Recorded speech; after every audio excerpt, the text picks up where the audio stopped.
We can't see it. But we're all trapped inside these strange, repeating loops. Billions of people just living out their lives. Oblivious. But this is the moment for you to show us what is real.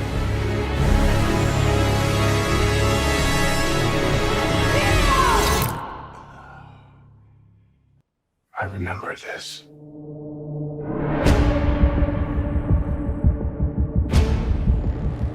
So deja vu. And yet it's obviously all wrong. Maybe this isn't the story we think it is. They taught you good. Made you believe their world was all you deserved. But some part of you knew that was a lie. Some part of you remembered what was real. It's so easy to forget how much noise the Matrix pumps into your head. Something else makes the same kind of noise. War. Hello, welcome to this What Do You Want to Watch Spoilercast for the latest entry in the Wachowskis' iconic film series, The Matrix Resurrections. I'm Ashley Hobley, the one hosting this podcast, and joining me today is the analyst of the Explosion Network, Dylan Blight. I'm a reboot of a remake of a sequel inside a dream inside another dream. Good to know. And joining us, taking the red pill or maybe the blue pill, is Take My Turn, Simon Blackburn. I must have had a massive sleep because after Matrix Resurrections, I feel extra woke. Wow. You've definitely woke up. Right? Yep. All right. Let's get into it. Please be aware we'll be freely discussing anything and everything about the plot, themes, ending of the film. So if you haven't watched it, come back later. Of course, it's in cinemas here in Australia, on HBO Max in America, as well as in theaters everywhere else, I assume. So with that said, let's jump to our discussion of The Matrix Resurrections. Directed by Lana Wachowski, written by Lana Wachowski, David Mitchell, Aleksandar Hemon, based on characters by the Wachowskis, starring Keanu Reeves, Carrie-Anne, Yahya, Abdul-Mateen II, Jessica Henwick, Jonathan Groff, Neil Patrick Harris, Priyanka, Chopra, Jonas, and Jada Pinkett Smith. To find out if his reality is a physical or mental construct, Mr. Anderson, aka Neo, will have to choose to follow the White Rabbit once more. If he's learned anything, it's that choice, while an illusion, is still the only way out of, or into, the Matrix. Neo already knows what he has to do, but he doesn't yet know is that the Matrix is stronger, more secure, and more dangerous than ever before. So I wrote up the review for The Matrix Resurrections for the Explosion Network. After getting a very good and early advanced screening, thanks to Warner Brothers Entertainment Australia and Event Cinemas, I wrote The Matrix Resurrection is a worthy follow-up to the original Matrix trilogy, moving the world forward in interesting ways, introducing exciting ideas, and giving us a chance to be with Neo and Trinity again. While it's certainly not as groundbreaking as the original film, this is sure to have people talking about The Matrix for years to come, and has me excited about the potential to return to the world again in the future, giving it a 9.5 out of 10, my highest rated film this year. So I clearly loved it. I dug all the different everything they gave me. So I'm more excited to hear what you guys thought, because I've been waiting. Like it's been rough, you know, like watching it ahead of everybody. Oh, it's hard to wait for other people to watch the movie. Since I saw your 9.5, that's what I was thinking. I was like, man, this is going to be like hell for you, like not to have to say anything, and for me to not have to read it until I'd seen it, which was only last night. So I read your review this morning. Cool. So Simon, what did you think of Matrix Resurrections? Friggin' excellent. I went into this trying to dodge every single, tweet and reacts and stuff, which was initially served up as mostly very positive. Like, I think your score alone was one of the first things I saw. People like Andrew from the Curb and that, really, really loving it. He's really invested in the whole Matrix thing. And then came the sort of flurry of the it's meh, it's average, it's thumbs down. Then people then sharing like certain YouTube reviewers, tagging it all with it being, Matrix has gone woke, and then that is retaliated with people being like, well, they never understood what the Matrix was about anyway. And all this back and forth. So the Division has definitely gone out there, but no John Wick references, funnily enough. So I don't know. Well, at least that I've seen. But again, I have been trying to dodge it. But overall, I thought it was really great. I love the new Matrix in this film, the color grading of it, and obviously the real meta commentary running throughout. Constantly had me thinking and like piecing together these sort of like post-revolutions events, and then you compare that to what you're seeing play out with Thomas Anderson, because it's sort of like the film starts off in one set where you're thinking, okay, yeah, this is like the real world, and then how did he get here, sort of thing, and then that actually revealed to be a new Matrix as such, and then everything unfolds from there. So, yeah, I thought it's really cool. It's really, I feel like, kickstarted, assuming there are ones to follow, it's kickstarted the start of a whole new story. So, I'm all about it. All right. Dylan, I've been checking your Trakt like every other day, seeing if maybe you put a rating up or something, but no, no, nothing. No clues at all. That wasn't even done on purpose. That's just because I haven't gone back and rated it. I really, really like it. I mean, it's basically what I would say I wanted out of it. I'm going to be completely honest though. I really feel like one viewing is nowhere near enough to talk about this movie. That's true. Exactly. I want to go back in. You want to jack back into the Matrix? I do. I have also, in preparation for this podcast, because you guys have had to sit with it for a bit longer, and seemingly you for a very long time, Ash. I did. There's this good site which I don't know if I'm guessing are they known for explaining films, but it's thisisbarry.com. It's got a really good breakdown of just like everything about what happened to this character, what's the story, yada yada. So I've been skimming through that to try and kind of like piece a bit of it together, because unfortunately for me, I get a little bit... I've been using this site that you may have called Wikipedia. Okay. Where the entire plot is listed. Okay. Unfortunately for me, around Christmas activities and stuff, I was only able to get into like a late session, and I'm usually terrible with like late night sessions, like engaged dad mode sort of thing. So I was engaged, but at the same time fighting to stay awake because it was getting into later territory. God damn, I'm so old now. But yeah, so it will help to discuss this, but definitely I want to see it again in the cinema at a good hour. Yeah, I feel like the compared, because obviously we just did the rewatch of the other ones, and like I wouldn't say like I'm an expert in those films or whatever, but like I definitely came into all those podcasts going like I feel like I have an understanding of like the general. That's why I kept like being like sort of almost smart arsey with my whole like I don't know why everyone complains about the plot of these movies. I don't think it's that hard to, because I came into those being like I'm pretty sure I wrapped my head around these a few years ago. I'm good, sort of thing. Not to say that there isn't still, we can still discuss them as we were. Like you were like, oh, I think this. And I'm like, well, this is what I've thought for ages. Whereas I'm coming into this, obviously, I've one viewing going, really liked it.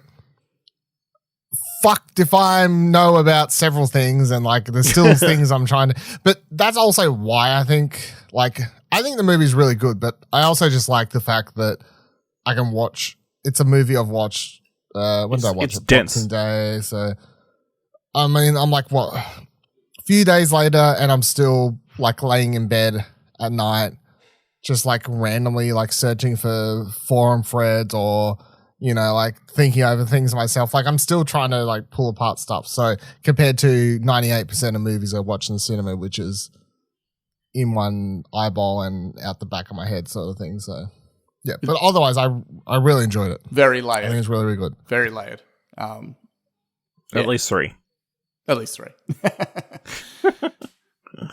I think it's pretty interesting to see the reaction to the film. Like Simon was kind of hinting at, like there was a certain audience that like super into it. I feel like a lot of the early critics that like were really positive on the film.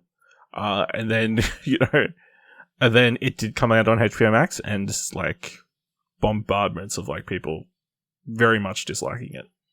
All these motherfuckers like tweeting 30 minutes into the movie. I'm 30 minutes into the Matrix reasons and I'm fucking bored. Put your phone down and watch the movie. Fuck off. Yeah, Well, yeah. No, just no, fucking shits me. that's exactly. Just stop watching then if you don't want to watch it. It is. I think people think you get the whole opening sequence in the Matrix 1, and then pretty much every start of every film that follows is like into the action. And this one is into like this whole other. Well, I mean, it is into action, but then kind of like, but then followed by like, I guess like a longer piece of you becoming familiar with this Thomas Anderson and being his video game designer, etc. Whereas I think some people just want the cool long coat Neo, blah blah blah blah, straight away. I don't think this is an action movie, really. No, it's not. I feel like not only does this movie like literally say in it that it's not interested in being an action movie, it also pretty much just uses the action only in like the biggest action scene in the movie, which is the finale. It is only used as a mechanism to push Trinity to get to a stage where she would have to jump off a roof, and like it's there's not really an action scene for action scene's sake. You know what I mean? Like the one big one does have like a whole purpose, which is like it has an emotional beat to why it's an action scene. But otherwise, I wouldn't say this is an action movie at all. And also the action in the finale is so purposely, I think, just stupid. Unlike the first movie, which obviously was wearing a lot of inspirations for obviously martial arts movies on its sleeve, this movie really doesn't have that. It also, I feel like, drops the cyberpunk release, that era of like, it doesn't look anything like the other three movies either, like shot wise or whatever else. Like, I feel like it's completely its own thing. Like, it doesn't have any of the same inspirations or genres that it's trying to removed to a lot do. of the like any like the noise or the grit in like the way it's shot. But also, I think because so much of it takes place inside this new Matrix, as I said, with initial reactions, that new color grading and stuff, it's so far removed from like kind of like dreary, overcast inner city that we got with the first three. And then, yeah, I don't know. It is very interesting though, now that you kind of pointed out as you not feeling like it's an action movie, because I guess that's ultimately what comes down to a lot of the negative reactions is just people like they just people expecting they it to want be an more of action the same. movie. But and I thing think I like get- this is a movie that I feel like goes against those expectations in almost every way. I just don't know how anyone could seriously say they watched this, got to the moment in the movie where a character literally just goes, you know what we need? Bullet time. That's what everyone loves. Bullet time. Whoa! Like, literally makes fun of all these people. Like, Matrix 2 and 3 suck. The action scene's the only good part of 2. You know, like all these sort of shit. And you have a character literally making fun of them, be like, bullet time, whoa! And then like they made it meta and they're like, we take bullet time out of this universe because fuck that shit. And then someone like watches this movie and then tweets, the action was pretty shit. Like, what the fuck? I'm just like, you like, whoom, straight over the head. So it's pretty interesting. I feel like obviously Lana's like, it's 20 something years since the Matrix. She's like, influences are different, and like obviously she's doing it by herself. Interesting to read some of the material around this. Apparently, obviously this story was born out of like very personal thing where like she was grieving for her like parents recently parting and that kind of thing, and then she sort of thought up of resurrecting two characters from her past that she could bring back in Trinity with this story. So Warner Brothers is going to do it either way. I mean that I don't think which is also part of the plot, which is fun. Both things can be true. I think it's interesting to see the reaction to that, where everybody's saying, "Oh, Warner Brothers are the villains of this film because they were trying to make him do the Matrix again in the movie." But really, they're the heroes because they set the catalyst for him revisiting the Matrix in his mind and then questioning the reality around him, thus allowing him to escape the Matrix. I don't think the Warner Brothers are the villains of the movie. I just think it's hilarious that in real life they try and force Lana or the Wachowskis to do another one, and then it's like, okay, well, I'll do one, but it's on my own terms, and then that's turned into a plot point. Yeah. It's just like, I mean, yeah, I'm sure if she, I think it's pretty interesting. I think definitely touching on that is, like you say, like not an action film, and definitely does lean into its comic parts, not in a Marvel way, but just in that very like. There's a fair bit of comedy. Yeah. But I don't know. It just worked. Like it didn't feel. Like, I get people maybe not saying, okay, this doesn't feel like a logical. It doesn't feel like part of a. Because the trilogy was a trilogy, right? It's like a set of 3. This isn't just like trying to extend that per se. It's hitting reset in many ways. So they can do something completely new with it. It's a reboot, remake, legacy sequel. Like it's literally sort of spiritual success because of the way the movie tells its story in such a meta fashion. It literally sort of throughout its several acts almost ticks every box at one stage and covers the ground. Like when the movie starts, you think it's like doing this whole like legacy sequel type thing where you have these new characters watching stuff, and then all of a sudden it feels like it's suddenly like a reboot, and they're constantly showing you stuff from other ones. Like it's quite funny because one of the other criticisms I've seen is people be like, man, movie's dumb. It relies too heavily on nostalgia and shit. But then I'll look on those, and I'm sorry, I have to bring it up, of course. But then you look on their Twitter pages, and of course they're like all up in No Way Home's ass. And I'm not going to like spoil that movie here because like it's a different thing. But obviously, if you've seen the trailer, it has villains from the franchise, and that movie relies a lot on callbacks and stuff like that. However, the way this movie's layered and the way that the movie's built around its previous 3 movies is always it's always part of the plot, and like like all the little flashbacks things aren't really to remind you, the audience, because you cannot believe that Lana thinks the audience is that dumb that when you have Groff, what's his name? Jonathan Groff. What's his name? Jonathan Yeah. Groff. So when he says the line like Mr. Anderson, and he like says it with the accent staring in the window, we don't need a flash of what the fuck? I'm meant to like Hugo Weaving. We don't need a flash of Hugo Weaving to know that that's who he is, right? It's there because it's what Neo, whatever you want to call it, Mr. Anderson, Neo, whatever. It's what he's seeing in his mind, right? It's not for us. All the flashbacks are not to serve a purpose of us because that's dumb. Right. We don't need it. If he just says Mr. Anderson, it's Neo actually remembering the events. Yeah, it's like a brain trigger thing, like and whatever else. And all of this movie's callbacks are never done in big, like, oh my god, like the one big returning character is like the most anticlimactic thing. I just laugh so much. So, which is the Merovingian. Yeah, it's like he's the one big returning character other than Morpheus, but he's like part of the main cast. So, like, I don't feel like surprise. Yeah. The one surprise returning character. The one surprise from the other franchise is literally a dude who comes out who was like a rich, flamboyant, whatever, rich upper class character in the things, and in this one, his big comeback moment is just fucking psycho, like 99% unintelligible.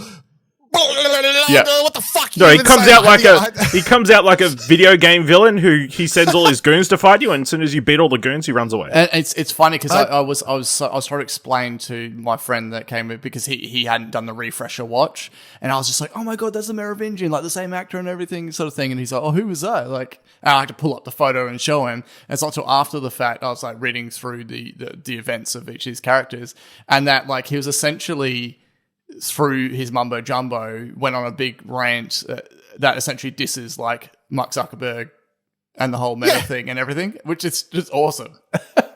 I had to go look up it afterwards because I could only make out like 50% of what he said. And I think it's done on purpose because he's supposed to be like a crazy, Rambling ranting madman. Yeah. lunatic who's literally been trapped in the Matrix for 20 years and has lost all his power and is just floating around more or less. But like he literally says something about the Zuckerverse. And then like at the end, when he fucks off, he ends up saying something like, I'll see you in our spin-off movie or something like that. It's complete just fucking gibberish. Like It was awesome. Yeah. And that's your big cameo character for nostalgia. Like Yeah. it literally makes fun of nostalgia characters. Like I don't know. I mean, yeah, we'll get to it, but I think the film kind of implies that they've kind of weaponized nostalgia to a certain degree. But yeah. Back to the beginning. Obviously, we open with a recreation of the opening to The Matrix. The modal. The modal, in which, Jessa Henwick, fantastic in this film, Bugs, is watching on. So somehow she's in the real world, she's jacked into the Matrix, and then she's been able to jack into this module that Thomas Anderson's been working on for some reason. Yep. Is the opening of this film, which is difficult to understand and doesn't make sense in the moment. Doesn't really make sense after the moment, but I got my head around it eventually. I will say for the first hour of the movie or whatever, I was very confused about what the fuck was going on. But then I realized it does literally boil down to jacking. It's literally Inception, like going inside of a dream and then inside of another dream. And that's what. Yeah, because especially because old mate, like the dude, the offsider was like flickering in that, like his projection. And that as well. So yeah, a lot of interesting changes to the observing, Matrix. but they're not actually. Yeah. A good way to keep the operators involved without, obviously them having some sort of hollow presence. But yeah, obviously they go through the events of the opening of the Matrix where Trinity gets chased down by the agents. Turns out one of the agents is played by Yahya Abdul-Mateen II. And Bugs kind of gets involved. I think she trips over or something. It's been a while. Morpheus / Smith, like when she's watching the Trinity get the shit beat out of her, which she's like, oh, this is off. This isn't how this happened. Like, this isn't the story we know. Again, I feel like half these lines are actually just speaking to the audience, like sort of wink nudge. But this isn't the story we know. And then, Smith / Morpheus walks around the corner and like kicks her off the ledge, and then she lands down there near Trinity. And then it's like, oh, I'm just gonna leave now. Like starts backing away, like you just continue what he is doing. So it said the reason that just this breakdown here that so Neo has built this model, runs a simulation of the events of the first Matrix, as we said, has another Trinity in it enacting the events, but the events are altered because of the way Neo has programmed it. He's subconsciously looking for answers, so he didn't do a complete end-to-end recreation. And that's just how the code turned out. So I thought it was pretty sweet. Yep. So, bit of fighting, bit of bullet time, bit of jumping around, guns, shooting, jumping off, taking out a bunch of vinyl lights or whatever. I don't know what to call it. A giant sign with a bunch of light bulbs on the side to slide her way down. That was which cool shot. I would assume would cut you up real bad. But I'm wondering whether is that like a little hint at the whole. So she's busting out these lights. It's like a loss of electricity, and then the whole thing dig into the analyst and the loss of power, and bringing Trinity and Neo back together because of the surge of electricity. Well, she literally then goes into a room, a key maker room. Yep. Yes. So it's yeah. And then apparently in this version of the Matrix, everybody can just go around the key hallways without any keys anymore, which is fine. And she gets taken into a room by Morpheus. And Morpheus realizes he's not meant to be an agent. And they realize they're in the room that the original Tom Sanderson was in. Yeah. And then the movie kicks off from there. Yeah. So it was written as that. So he's in this simulation. He's coded as both Morpheus and Smith, but and obviously Bugs is hacked into the modal, and then Neo had subconsciously left this modal open, hoping that someone would free that young Morpheus, and then he would then find himself, sort of thing. So it's kind of, yeah, that whole thing from the start. I was just like, oh, how are they going to turn this guy around from bad guy to good guy? And it's like it's almost like a little subconscious experiment. And please choose the right path, which he in turn does. Which he does. He takes the red pill. He does in very funny fashion though, because after he takes that pill and he like pops out into the room of all the agents, and then like they're like Mr. Smith, and he's like Mr. Whoever, and then just the like crack up. There's some actual funny parts of this movie. Yeah. So I guess we kind of jump to Mr. Thomas Anderson, world famous game designer of the Matrix video games. Game award-winning, in fact. Award-winning. Game award-winning. What a funny fucking cameo that was. Yeah. He is working for the company Deus Machina. Yep. Working on the Matrix. No, they're working on the new game, Binary, which he's having a lot of trouble with. A lot of innuendos and that kind of stuff. Yes. He's having troubles like with that. He decides he needs to go to coffee. He's going to go have coffee. So his favorite coffee shop, Simulate. Simulate. Someone has made a Simulate chain. They're going to. Where he sees Tiffany. Soccer mom. Soccer mom. Who he just has a connection to. I mean, he walked in and he probably thought about what about how quickly breakfast at Tiffany's? How quickly did you notice the reflections? Straight away. Yeah. Okay. I saw him in the trailer though, to be fair. So like my brain was already aware. You see I think it's the one at the coffee shop. No, the one in the mirror. Sorry, the one where he pours the pills in the mirror. That one's in the trailer. Yeah, that was already in the trailer. So my brain was sort of already like looking for them. Yeah. But the thing I was going to say, the like reference, I don't know if anyone else does, but Chad Stahelski plays. Yep, this was what I was going to mention. Okay.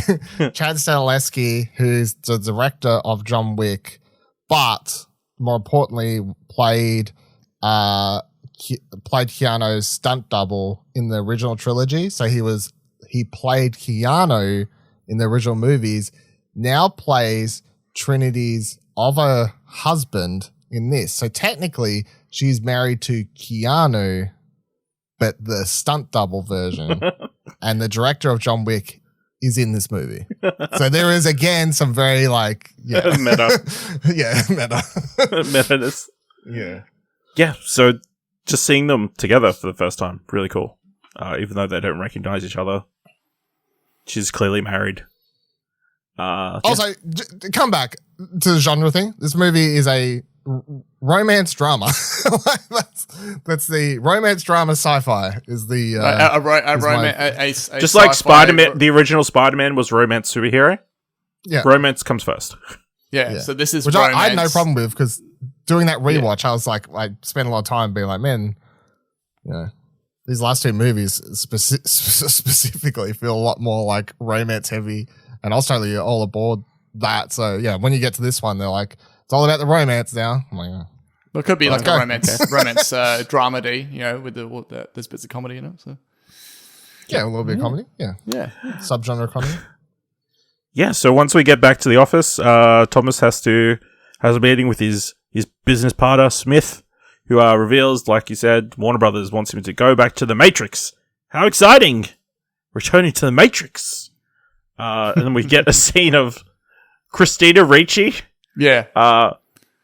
prepping them to return to the Matrix. For M4. Yep, so that's pretty random, but also all the workers around the table during the sequence are people from Sense8, apparently. Yeah, so, pretty much the entire cast. Yeah. So, yeah, obviously I love that sequence of obviously they're playing White Rabbit, or whatever the song was in the trailer. Intercut with them explaining what the Matrix was originally about, apparently. Intercut with him kind of just being ultra depressed, like just going from day to that's day. What I feel like. So, as you said about the little quick flashes of the throwback scenes, not being like a hand holding, explain it, but being what, his memory and everything like that.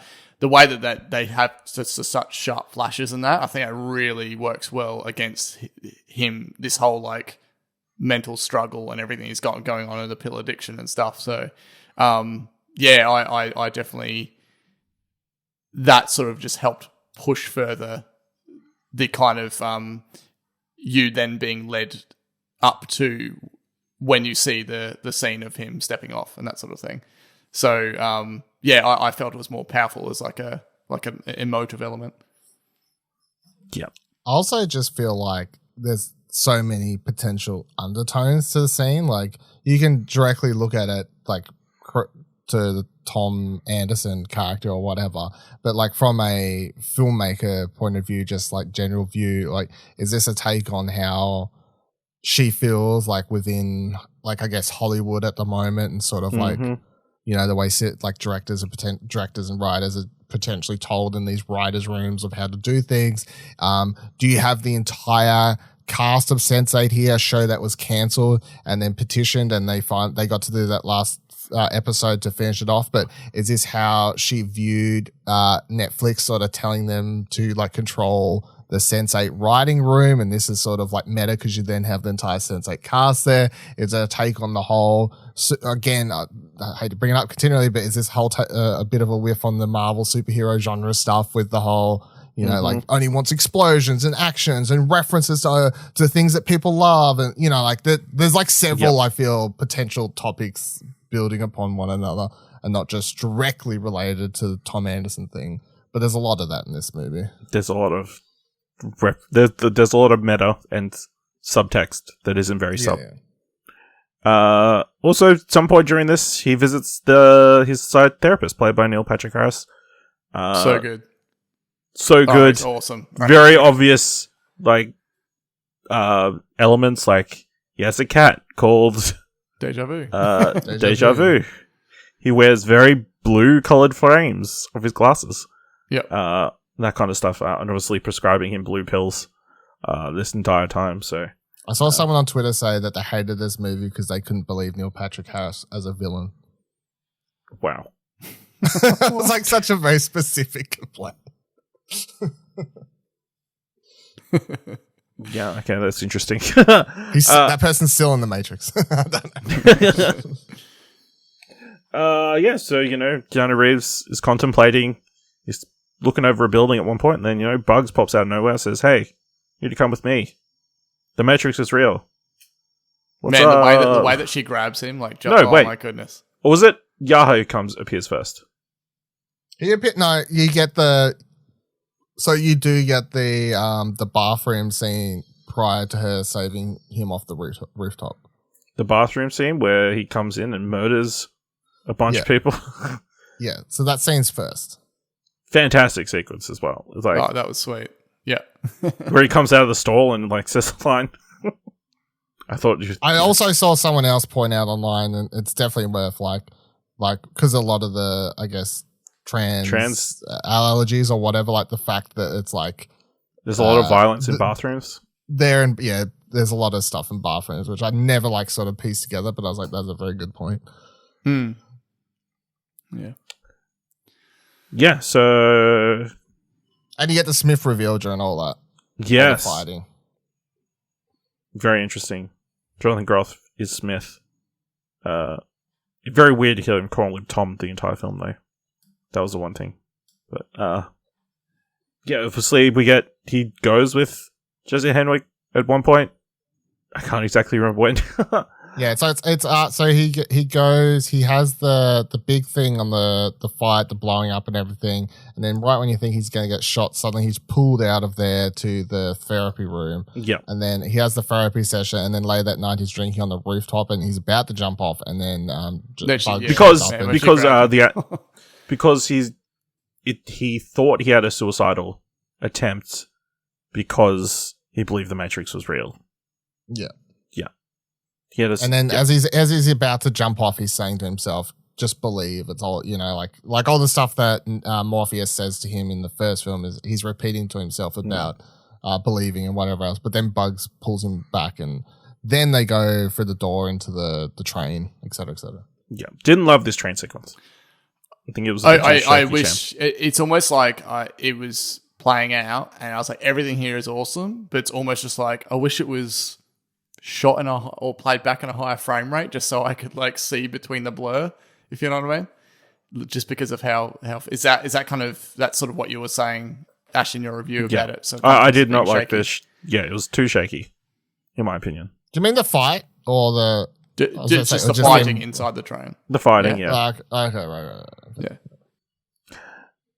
Yeah. I do like, obviously, there's two big changes they've made in this version of the Matrix. One, they can just go through any door. Apparently, they can hack any door to go to anywhere else, which is cool. It makes sense.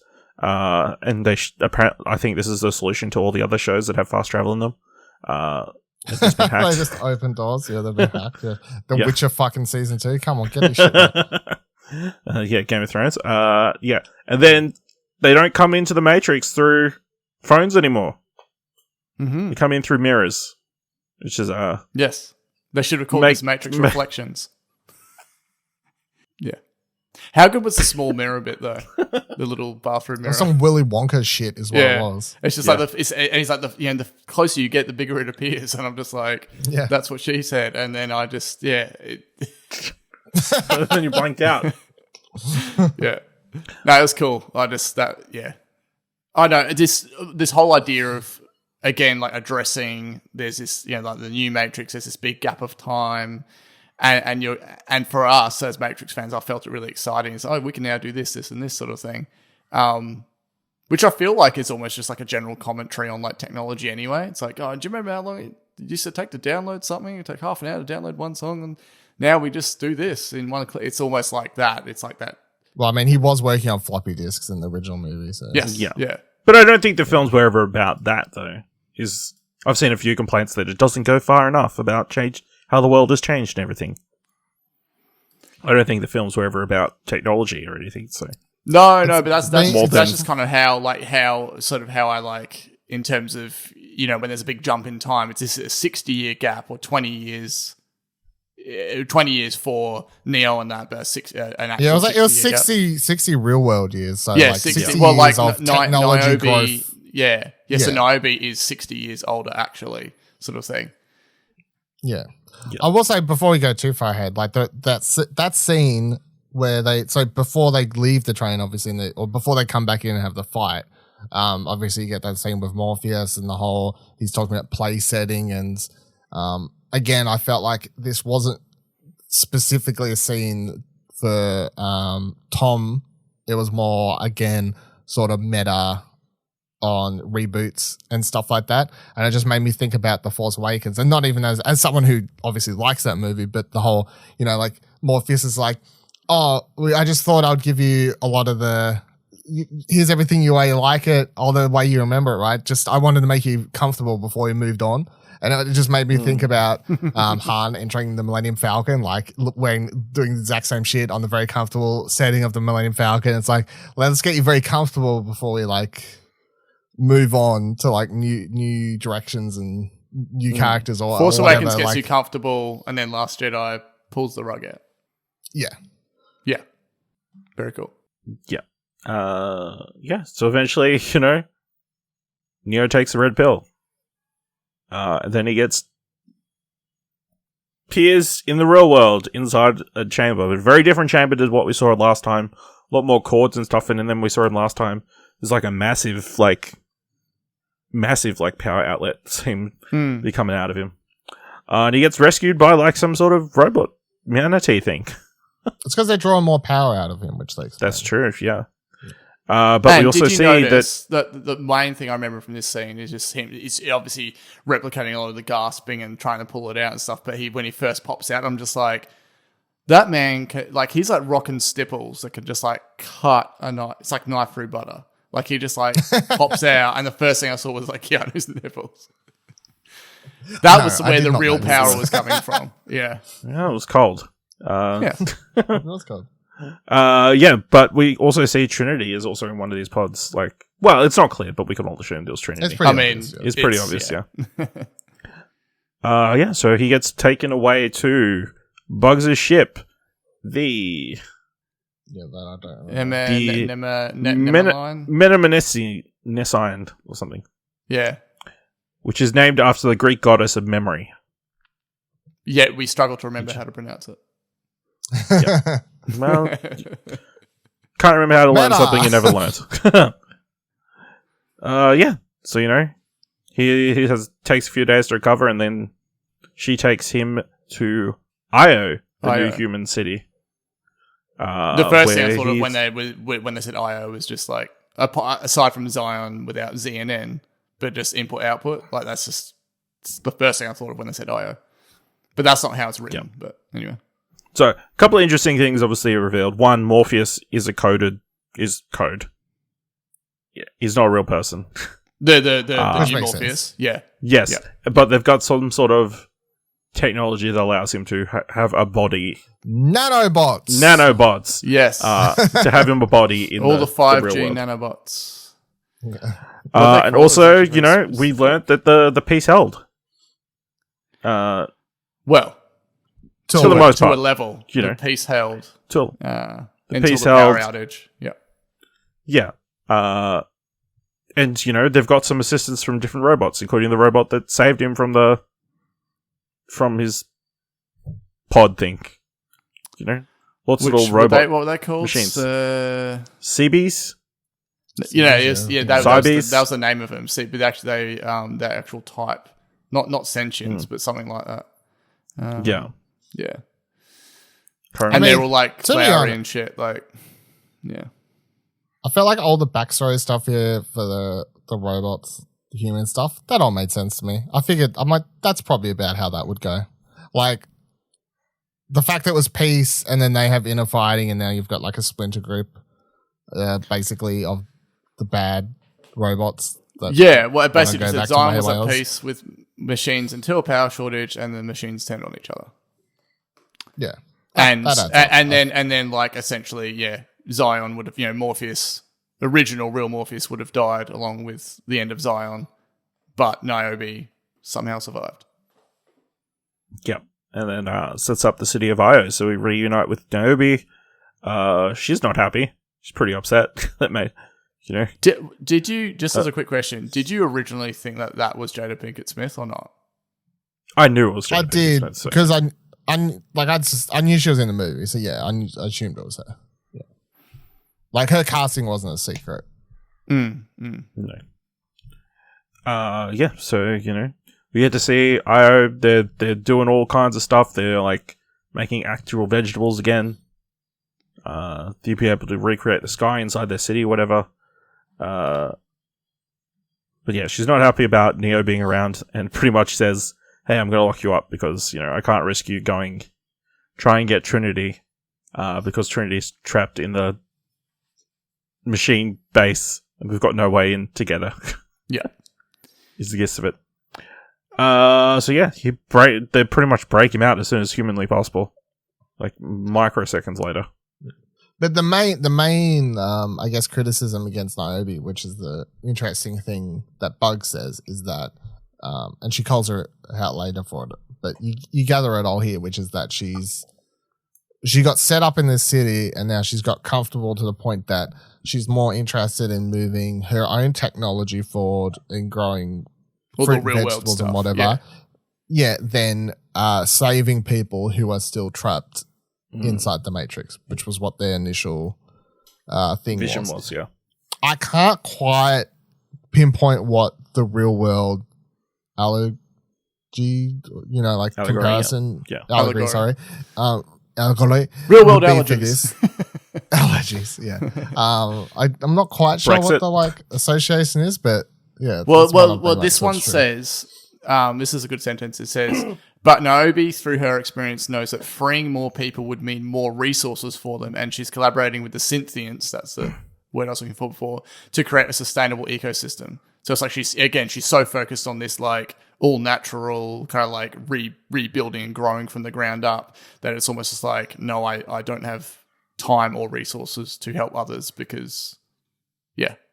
So it's like focused on yourself, yeah. Yeah. It's protecting your.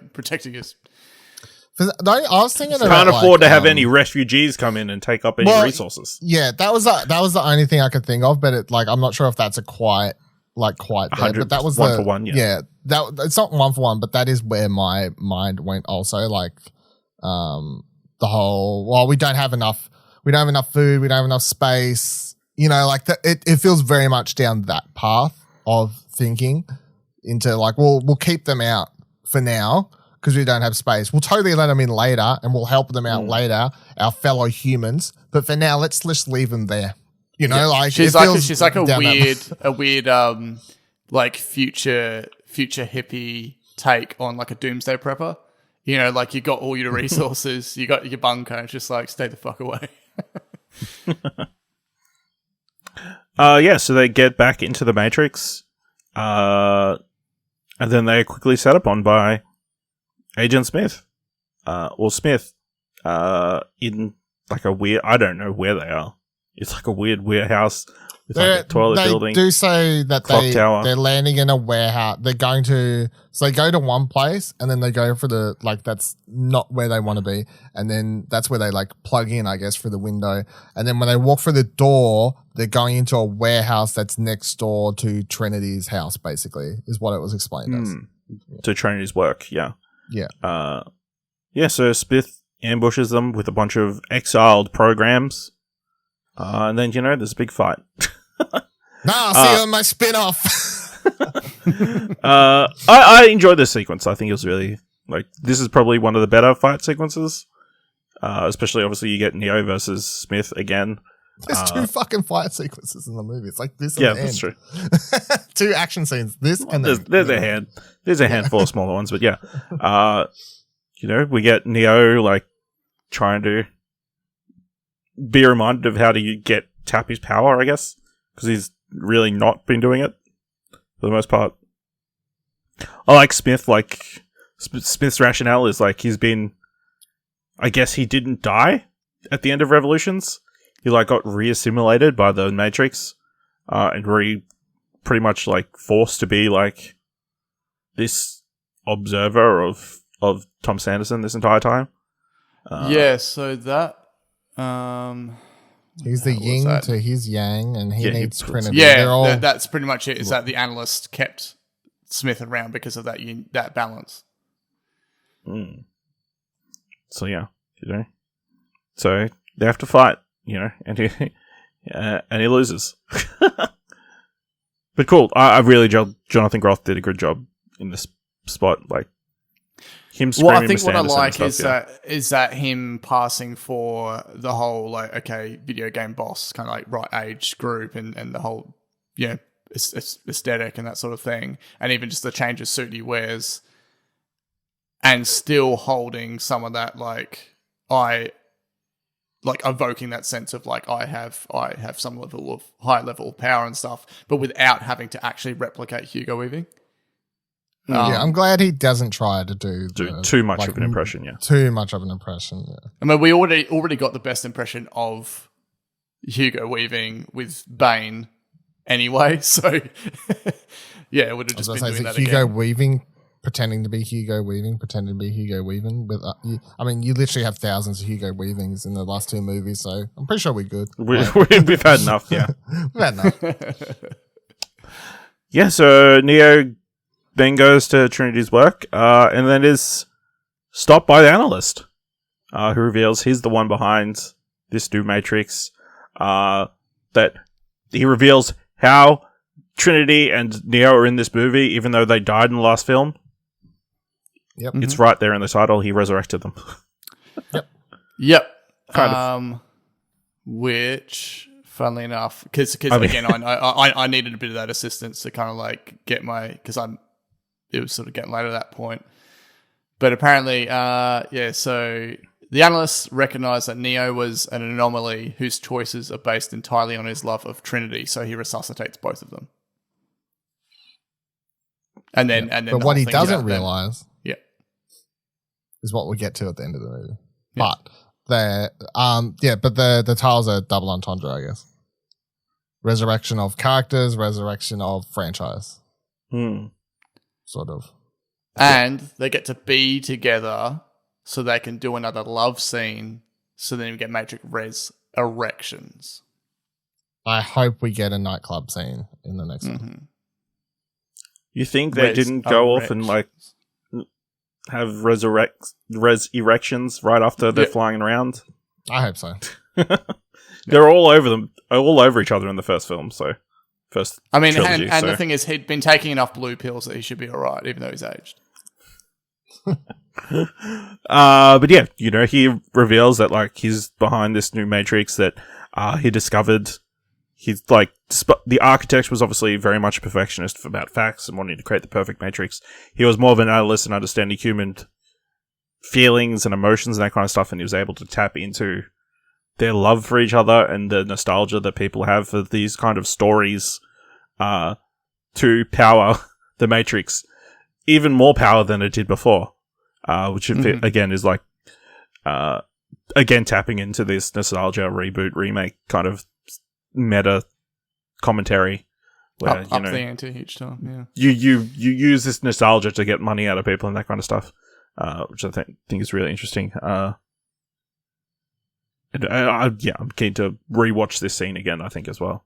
Because I think Neil Patrick. I really like Neil Patrick Harris in this. I think he's. Awesome. This was his scene. This is his very long monologue. So yeah, all done in bullet time. Yeah. Finger quotes. Yeah. In the opposite where he can move as quickly as he wants. And I feel like this is the taking away of bullet time is this movie's equivalent of Luke throwing the lightsaber over his shoulder for hardcore Matrix fans. Yeah, and he's got this bullet going towards Trinity this entire time as well. So, I love him putting an apple in front of the bullet and it just kind of exploding, and then him just pulling out of nowhere.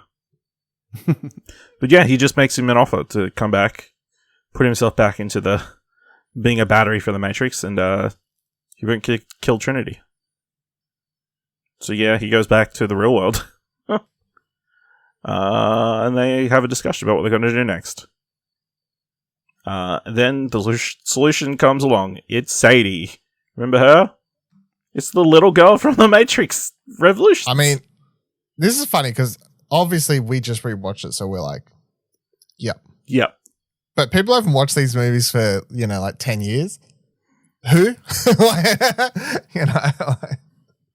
Yeah, absolutely. I was hoping that it was like going to be the same. Like, it's not the same actress, but I was hoping secretly that it could have been. She's that actress is like a very famous. Yeah, I went through the IMDb's. I'm like, oh yes, this is very much a rich and storied career. And then the little girl's one's just no photo, like just disappeared. So yeah, into obscurity. But yeah, obviously we saw her earlier in the film, like working at the noodle shop that frequents it all the time. And that kind of thing. So yeah, she's got plans for how to get Trinity out. It suddenly turns into a heist movie. Yeah, I was gonna say now it's a heist film. Because apparently her father worked on the resurrection machine. Was the thing before they were exiled or whatever, purged from the Matrix. Yeah. So then obviously, apparently this is where Naomi puts her foot down and says, hey, this is the important bit. Everybody needs to get on board, and like everybody is on board. He asks everybody who wants to be on board to step forward, and all the captains step forward. Is like, that's pretty cool. Yeah, so then they throw their plan into action. So what they did was they need to sneak into the machine palace. I've got the step by step. You go ahead. You want me to? Yeah, okay. Young Morpheus to enter small air vent that leads up to Neo's pod. Young Morpheus to open the devacuator line to allow Cybe, Bugs, and Kajaku to enter the Animalium and reach Trinity's pod. Sati to remotely instruct Kajaku to disconnect Trinity's body. Wait for Trinity to make a choice if she really wants to exit the Matrix. If yes, momentarily connect Bugs to Trinity's digital self, as Bugs' brain signals are the closest to Trinity's. Remove Trinity from the pod and move it to the ship and plug her in from there and unplug Bugs. Everyone get the hell out of there before the Sentinels know there has been a theft. Yeah. So in the major confrontation, Neo confronts the analyst and says, hey, we'll give Trinity a choice. She can, if she wants to come with me, she can come with me. If she doesn't want to come with me, I'll come back.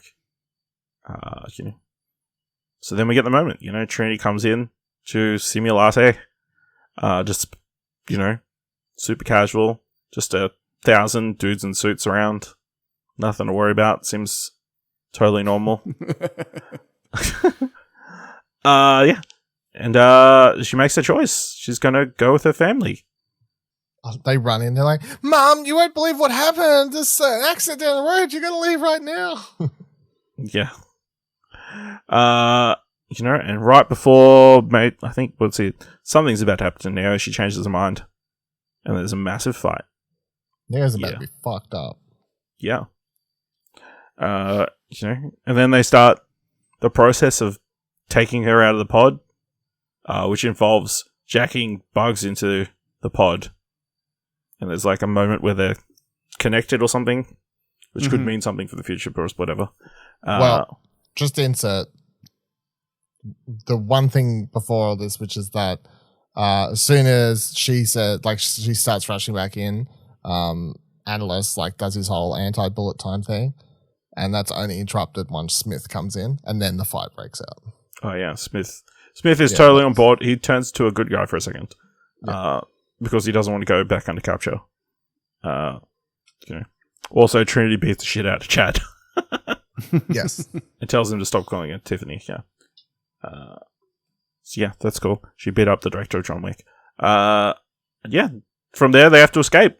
They got all these cars. They're driving all around all over the place. Of course, you got Trinity's motorcycle, because you have to. And yeah, they're driving around the streets. They've got all these swarm people coming around trying to capture them, shooting at them, just stepping everywhere. And then at some point, they start jumping out of buildings at them, which was a freaky segment, dude. And then when they're splatting the floor on that, that was like then we can go to add to the genre /zombie film. It was like that. Yeah.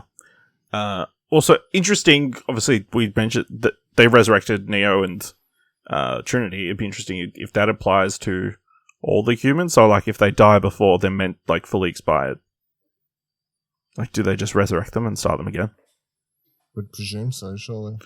All those people that died in...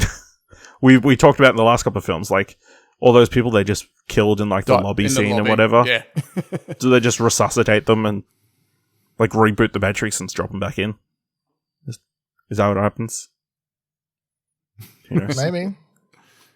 I don't know. Although it did take 40 years for, apparently, them to resuscitate them properly. If only 20 years has passed in their Matrix time. Yeah, so it pretty much, like Dylan said earlier, it leads them to a rooftop. Neo is deflecting bullets and deflecting missiles and everything. But the only way they're going to get away is if they can fly away. So they both jump away together. And Trinity can fly. Yeah. So yeah. Cool reveal. That's cool good. moment. Done for real. They actually jumped off the building. Not fully practical. No, but it works. No, it is actually fully practical. Yeah, I know. But it's not a practical thing to do, but it's practically shot practically. Yeah. Yeah, shot practically. Yeah. That's cool. So they fly away. Only to, the ending is kind of reminiscent of the first film. In which they come back to the analyst who is back in his house after ripping open the side of the head building. Dude, the jaw hit. Trinity removes his jaw 2 or 3 times. Everyone burst out. It was awesome. He just springs back and then he gets his head sliced. Oh my god, it's good. That's funny. He just got Neo in the background being like, "Ooh, I think you pissed her off that time." Yeah. He's got I think Neo at the end, because this is the other funny thing. The whole movie, he's depressed. The most Neo sounding Keanu is in this entire movie is actually in the 5 minutes at the end of this movie. Him being like, "Oh, I think you pissed her off." That sounds like Neo in like Matrix like 2 or in 3. control That's the Neo. only time. Yeah. Yeah, with a little bit of smart ass like, oh, you pissed her off. Like that sounds like him in those movies. That's cool. It's a good way to like kick off from what will happen after this. Yeah. Yeah. Yeah, so in a very much reminiscent of the first film, she like gives him a warning to like leave them alone. Otherwise, they're going to go out and free people. Yeah. Show people Wake up! They're going to help people wake up. Yeah. Oh, and then you get that song. Man. That cover. That was like the best because I was like, okay, throwback to the original with Wake Up, but then it's the Brass Against cover. I was like, oh yeah, which is always awesome. So yeah, so that's pretty much the film. There is after credit scene, which is pretty much the focus group again. Like talking about Hilarious. Yeah, I told it was like until like 11 at night, and I'm sitting there with my workmate who came along. I was like, yeah. This guy that I know, I'm doing the podcast with. He said there's an after credit scene, which like I thought it was going to be that one where there's like the animated bit, then there's the scene, then there's the full text credits, but it was after all the text credits. Yes, and then we watched it, and it got a little lull, and I was like, okay, well that was it. No, what you should have laughed hysterically. They're talking about making the Catrix. Yeah, Catrix, Simon. It's a pun. As someone who spent like 15 minutes complaining about after credit scenes recently, this is perfect. Just so silly. Yeah. Although, of course, so after credit scene finishes, I stand up, grab my bag, I'm walking up the aisle. What do I hear as I'm walking past someone? Well, that was a waste of time. No. It's the whole point. Oh, so real quick, what were your cinemas like? I mean, I know yours is a bit different situation, but was yours really busy, Dylan? Because mine, I went to the cinema was packed. 95% of the people in there were there to see Spider-Man. And my Matrix had like 20 people in it. Yeah. So opening night, it was probably like 20 people. And just out of sheer wonder, I went and, because you can like, if you go to buy a ticket, you can look at like the seats and just back out of it sort of thing. So I did that for the 4 Matrix showings that were on that night. Spider-Man showings that were on that night compared to the Matrix showings. And yeah, in every single one of the Spider-Man screenings, all 4 that night, and the movie's been out like a week, had at least double the amount of every Matrix showing, which was a brand new movie on Boxing Day, obviously. So yeah. So Matrix not doing incredibly well at the box office. Took $22,500,000 over the weekend in America, with $66 million overall, which is not fantastic numbers. But then it's got the HBO thing, though, I guess. It's got the HBO thing, and also, like you said, it's going up to Spider-Man, which is a juggernaut, and pretty much most Americans I know that, or at least I follow on Twitter that have seen it, have watched it via HBO. Yeah. Yeah. Just to backstep a little bit, couple other interesting things about the end of the movie, I thought. So Neo doesn't actually fight anyone in the finale. Like all he does is deflect things, which I feel was an interesting sort of change of pace compared to him throughout, obviously, the last... Every other film ends with a fight with him and Smith. Yeah, every other movie is like a massive fight with him and Smith, and all he does in this one is deflect bullets and help protect him and Trinity up until she's the one that she can save him. So, but yeah, I teared up at the Trinity moment. I don't know why. Which is sort of like, I feel like is a compliment. I feel like anytime I can not fully tell you why I teared up at something is just sort of obviously the movie's done its job, but to the point where I guess like subconsciously I cared enough about the characters or whatever that like the moment was just affecting without me even being able to like fully explain to you why, which I thought was really cool. But I really do feel like one of the most special things about this movie is the fact that it is like by the time you get to the end and you've got these 2 leads and it's just this romance, more or less, it's like the power of love literally gives them like both powers is more or less what happens. Like it's such a like they get together through the power of love. Yeah, we can both fly now, and like we can do all these. Like the closer I am to you, the more powers I get, which is crazy. So you're saying that like they're gearing up towards a Captain Planet film, which I've been waiting for. Yeah, pretty much. I've been waiting for that. They for get a while, special so. rings, harness the elements. But I'm also just like, how good is it to have like, and I've seen other people say it too, which it is definitely 100% worth pointing out, but it's like, there is no other franchise or film that has two leads that are of that age that are both like portrayed as, like powerful superhero characters while also like sexy people in a romance, whatever else. I've seen another Twitter thread break down how good the coffee conversation scene was, which is something I actually didn't like fully, like I did, again, I don't remember who I saw this from, but, like once I saw, I was like, that's a very good point. And the point the person was making was that like, I don't think it's like quite a, what do you call it? The Berthendale test? No, whatever it's called. You know, like characters talking about, female characters talking about things other than men, but someone was pointing out on Twitter how like refreshing it was. Bechdel. In the Bechdel. Sorry. In that scene, the coffee scene, all Tom Anderson / Neo, whatever does in that scene is just like listen to her. And someone on Twitter was like, man, it's so refreshing to see a coffee scene in a romance in which the male character simply sits there and listens to the female talk about her problems instead of being like, yes, I relate to it via this thing, which then in turn loops the entire conversation back to me. Yeah. Yeah. I was like, man, that's a good point. Yeah. So I've seen a lot of people point out things that are quite like interesting. Yeah. Plus that also plays to Neo's strengths, or just Keanu Reeves in general, or at least within the Matrix, where there are many scenes where he delivers minimal dialogue, and so it kind of like it works in his favor. He's thinking like, oh, good, I don't actually have to contribute anything, so I'm just gonna sit back and take it all in. But that's just the whole. For me, one of the highlights in the film, the whole acceleration of them together and him doing like the tones and everything of doing the full just like bullet deflections and that with with the double hand and like the gold sort of lighting and stuff.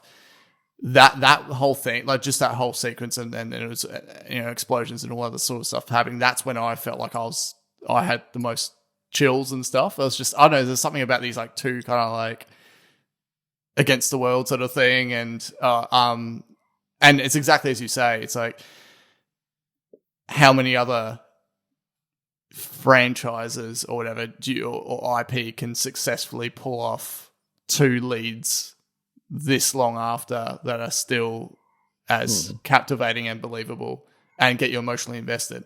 Like, you've got Han and you've got Leia in Star Wars and that, but they're not primary characters. They're core characters to the whole Star Wars story, but these two, by the end, remain as they are. Like as it was with the emotional ending in Revolutions and everything.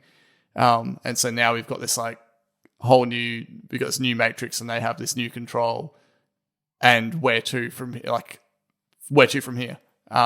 And my one big complaint is that we don't get enough Trinity, I guess. Well, that's true because she's obviously in a coma the entire movie, pretty much. Yeah. But then you got to save it. You got to have some, that can be unfolded in. I'm trying to think of what other RE words they could follow this up with.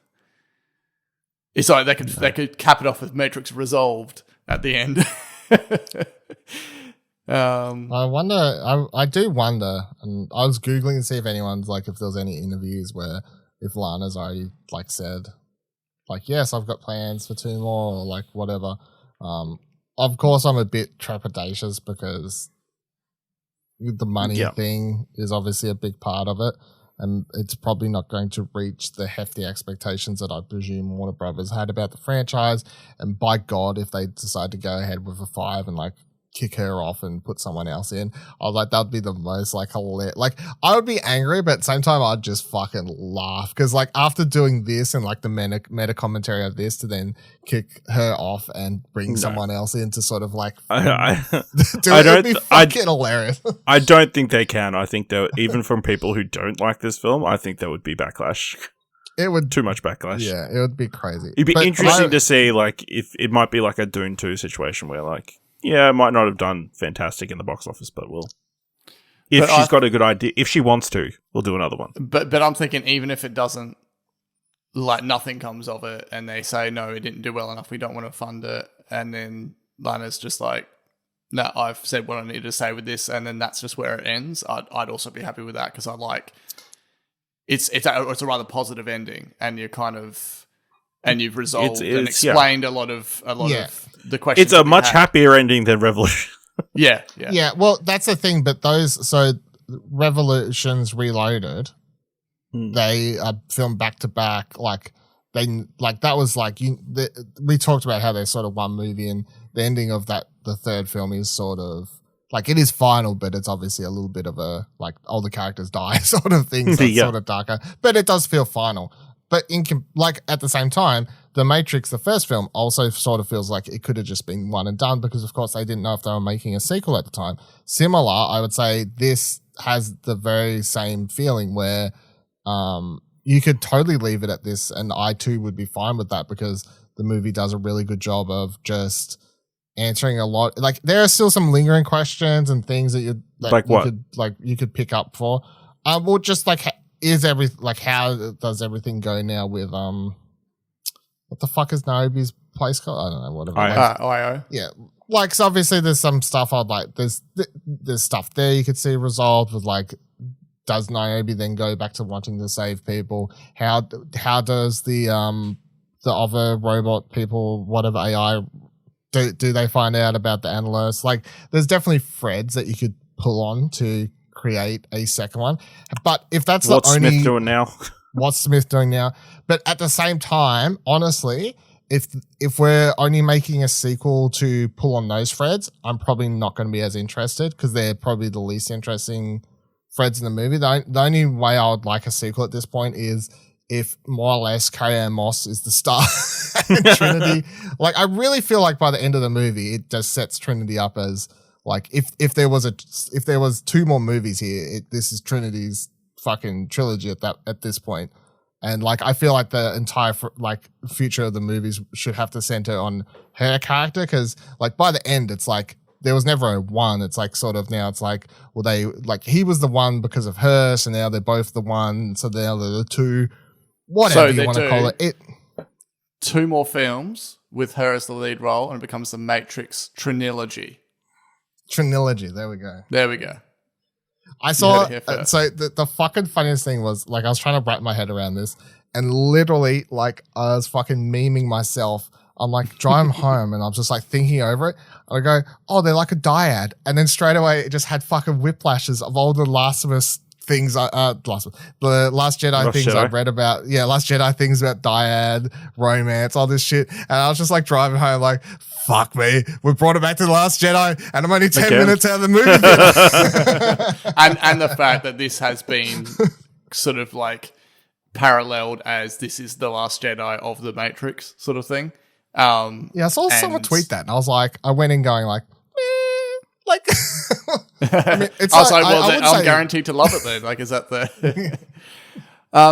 do you feel like it's too early to know where this sits amongst I've done all the Matrix? In it, like personal rankings or yeah, but or do you feel like because it's so separated as well from the trilogy, it's hard to do that? It's hard, but but it's based solely off one watch. But I would currently go 1, 4, 3, 2. Yep, that's mine as well. Yeah, I think I'm similar. Yeah. One thing I will say is, so this entire time. Obviously, just Keanu Reeves in general, like he's gotten older and he's got like the beard and the hair, and that's his thing. That's the John Wick thing and everything.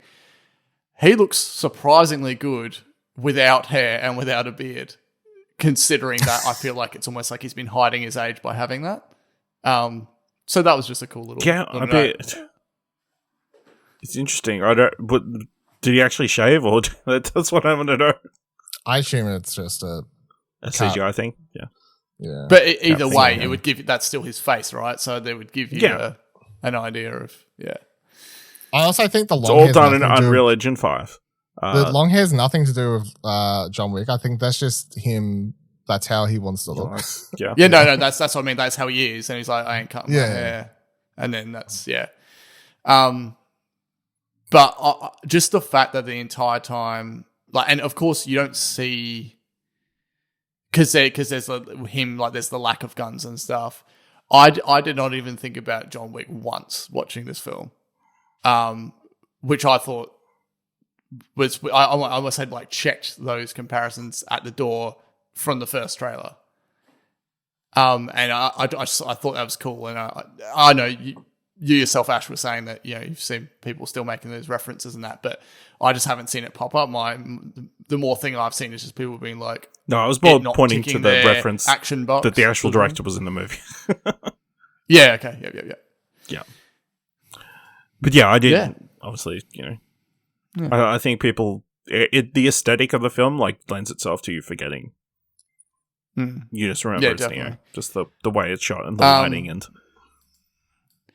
I'm super keen to see it again. I definitely, as Dylan was saying, with having Trinity as the lead, but I definitely want to see more of like Bugs and the whole team as well, because we've just been introduced to them. They're quite sort of like a dynamic sort of team and everything. So, yeah. In my mind, if you were to do more movies and Carrie-Anne Moss and Keanu Reeves did not want to be involved, it would focus on like Yahya and Jess Henwick's characters, like Morpheus and Bugs, and exploring like the machine versus machine war, which I assume is about to happen because, the Matrix is about to be very unpowered. Well, it's essentially the Sentinels versus the Synthians. I think that's what they're called. Yeah, so obviously the Matrix was running full steam over these last 20 years when they've had Neo and Trinity in there. Now they're not, the whatever piece between these two sides of the machine world are off. So, that could lead to conflicts inside the Matrix, outside the Matrix. Who knows? Mm-hmm. But yeah, I think there's a lot of interesting stuff you could explore there. I'd love for them to return to, like, in the future, return to Io, and Niobe's there, and she's just like built up this whole like harvest system and growth, fruit crops and everything, and she's just like on her own little like Matrix tractor, just like Niobe's strawberry farm sort of thing. Could be that going. Can I also say, the other funny thing I just realized before was that Jessica Henwick and Carrie-Anne Moss had actually been in something before. Which was, what was that? Because they're both in Iron Fist. All right. Yep. Funny. Yeah, I didn't know much about Jess beforehand. Oh, she's the only good part of that show. Like, she was I swear, if you'd asked me every episode of watching any episode of fucking Iron Fist, like, what'd you think? I would have been like, she's fantastic. I wish she was the star of the show. Fuck the rest of this. That's my feelings on Iron Fist. Basically, I never got I got into. We're not going to go down like a Netflix MCU show conversation here, but briefly, I kicked it off. Really got into Daredevil. Watched a bit of what's the other one? Jessica Jones. Jessica Jones, sorry. But when Iron Fist came out, as soon as I saw that actor from Game of Thrones as the lead, I was just put off. There's something about that guy that I'm just not even remotely drawn to. Even when he's in Game of Thrones, I just want to get rid of him. And so I was like, and then upon hearing the very meh reaction to the series, hence why I haven't actually seen this just before. Knowingly. Yeah. Yeah. You would have seen her in Game of Thrones though, because she's one of the Sand Snakes. Okay. Knowingly. Yeah. There's a lot of people in Game of Thrones. Yeah. There's a lot of people in Game of Thrones that are not recognizable. Yeah, that's true. In other roles, yeah. Yeah. Anything else you guys want to discuss about Matrix Resurrections? It was the only cool. thing yeah. Oh, you go. Oh, sorry. No, we were theorizing at the end of the last episode of this Road 2 series about what it could be about. I'm talking about like Neo goes back and he's reintroduced to, this more, and this whole idea of me thinking like, he then knows how everything goes and he's running through the sort of Matrix again. And this is how Morpheus became Morpheus and stuff. And I'm so glad that I was wrong on pretty much every level. Yeah. Because the way this unfolds, Yes. Even the start of me believing that he wasn't in the Matrix and this was just, like knowing like this was just like all in his head or normal whatever, world yeah. video game thing and it wasn't programmed or anything. That in itself I was like, well, what the hell's going on? So just for that engagement factor, it was awesome. Yeah, my overall thoughts are basically like I really like it and I just love how like committed Lana is to like this sort of crazy story vision or whatever. Like it's just unabashedly like I know what I want to fucking do and that's what I'm doing. And like there is almost and I guess it's funny because like the original Matrix has like this cyberpunk / punk rock like sort of thing to it where it's like this between everything, but people like gravitate to that at the time. They're like, yeah, fuck yeah, man, fuck yeah, love this. Yeah, we love wearing early takes. Yeah, this movie feels the same. Like it still has that same sort of punk rock feeling to it, like unabashedly someone's direct vision. It's like has these very multi-layered topics, a lot of interesting things that you can discuss. But for some reason, everyone's like, no, not what we want. But I really like it. I just think that the amount of people I'm seeing do this whole like, man, that movie was trash. Like, why can't the Wachowskis go back to making good movies? And then I swear to God, if you asked any of them, like, okay, what Wachowski movies do you like? It's like, well, The Matrix was good. Okay. Do you like the Matrix sequels? No. Do you like Speed Racer? Yes. No. Do you like Cloud Atlas? No. Do you like, what's that other one? I can't remember. Jupiter Ascending? No. Did you watch Sensei? No. Yeah. Okay, so like you like one Wachowski movie and you're upset you don't like the latest one? Like, what are we... like, come on. I mean, a lot of those people don't even realize, I mean, all these people have their minds blown. All these people have had their minds blown that, the Matrix was a trans allegory this entire time, so. Yeah. They were... Yeah. But man, Matrix Resurrections, it's gone woke, man. Fuck. But I just, so even that, like, I just don't understand, because even like the main cast, I know like Keanu's like been asked about in an interview. He's like, someone's like, do you know like the whole trans thing? He's like, no, I didn't know, but that's really cool. Like the very Keanu response to to an interview. He's like, never heard that until like a year ago or whatever, but that's really cool. Cool. But like the whole idea that like there wasn't also then other like woke things always like laid throughout the Matrix, even outside of that, is like, come on. I mean, I also love more the fact that through his interviews and promotion of this, that Keanu's become our champion of taking down NFTs. NFT. So just laughing in the face of NFT bros, which is... Yeah, that one interview where he gets asked, he just starts laughing for like a solid 15 seconds, I think. And the fact that whole conversation, because they talk about digital realities and all that sort of thing, and you got all his stuff and his hand waving and all the Keanu-ness he does, and then you got Carrie-Anne Moss who's just like, I just like the real world. I just want to sit around and talk to real people. It's cool. Those two...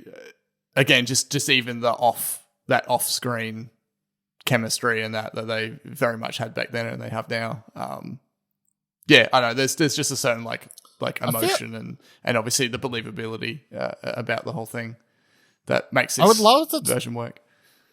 I would love to talk to like both Wachowskis, I guess, about their feelings on just technology and stuff, because they've always felt like there's like a weird relationship, and like even with this movie with Lana, you have this thing where it's like the Wachowskis in general have always had this thing where they obviously love like sort of technology, and like they were always like they're involved in the games and they like wrote the spin-off games, and I think they even directed not Enter. I think they directed like Path of Neo. Like they were like more in charge of that one or whatever. So they've always like had this like sort of relationship where it's like 1 foot Yes. into that. Yeah. Yep. Yeah, but also like there's a line, and I feel like this movie's like has a thing where it's like the little subtext, like, you know, the shot was showing people just like stuck to their phones, where the what's-him-called character, what the fuck's his name? The I can never Merovingian. say his name. Merovingian. Merovingian. Like him even having like he at one point has a line where he goes, we had films, we had art, we had films, we had culture. Now all you have is, and he literally goes like beep beep beep beep beep beep or something like that, which is like, so I feel like it's funny. Like I'd love to know their like actual thoughts on, you know, like sort of, I guess like they obviously love or have a love for like technology and entertainment. Like they just got involved with Epic. Fucking what's his fucks in this movie? I swear I saw him. I actually have forgot to look it up. Head of Epic.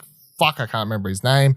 But I swear he has a cameo in this movie, which makes sense because obviously yes, I think Tim Sweeney was in this movie. I'm pretty sure I saw him have a cameo in the game studio. So he probably spoke to him and wanted to get that apple being destroyed in the film. Yes. That scene. Yes, Yeah, yes. It's a little... Because I'm pretty sure he has a cameo, and that makes sense because they did the Unreal Unreal Engine 5, yeah. 5, yeah. You got the Unreal Engine thing, and then you've got like all these other crossovers. You got the Game Awards crossover, which apparently Lana reached out to Jeff Keighley about. So there's obviously a love for that side of the world, but then, you know, it does make fun of when you have characters being like beep beep beep, the overhead shot of everyone droning out on their phones. Like there's just like a very, I feel like it's like, look, we love technology, but also you's have gone too far. And Yeah, like I feel like it's they're trying to address that situation of like art and creativity and unique experiences versus just money,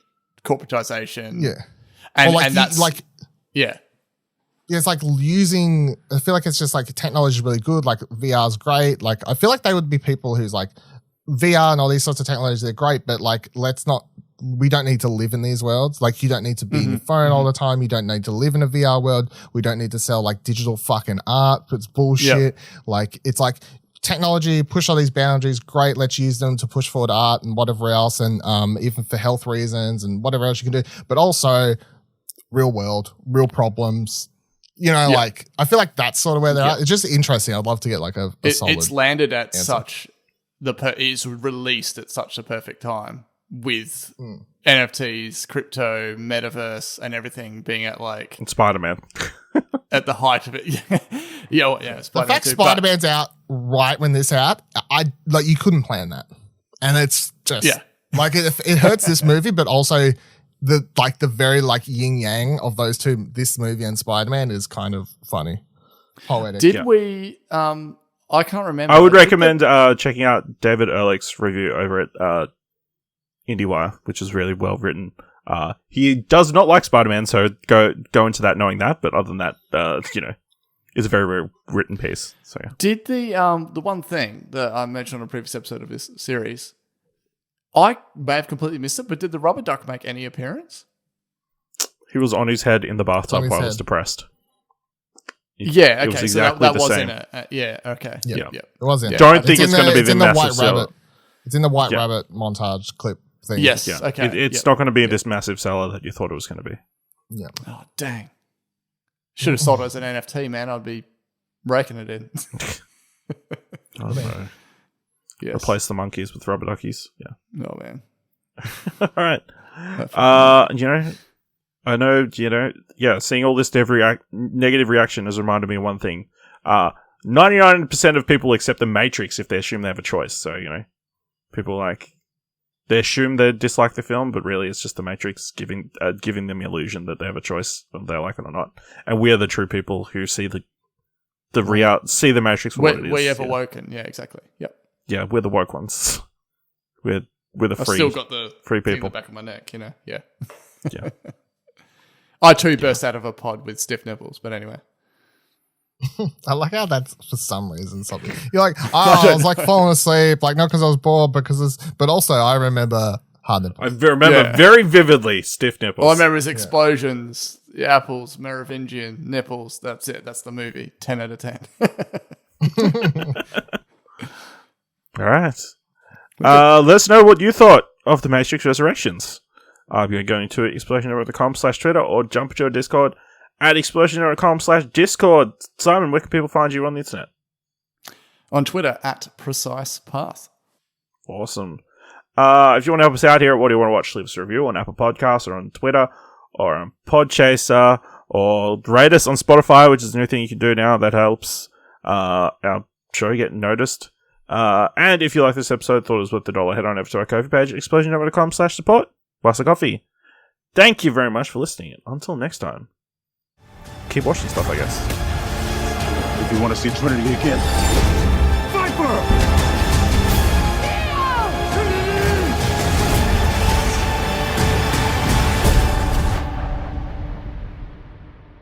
I saw this in a dream.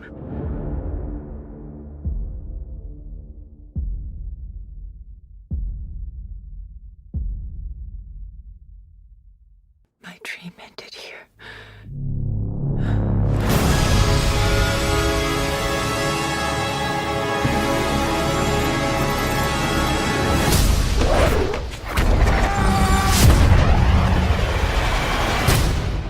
I still know Kung Fu. IMDb screwed us because what happened to the kid? Like, I was like, the kid's in it, like No. twice, and then he was not in it. Maybe he was in the background of Yahya. Yeah. It was all just a simulate.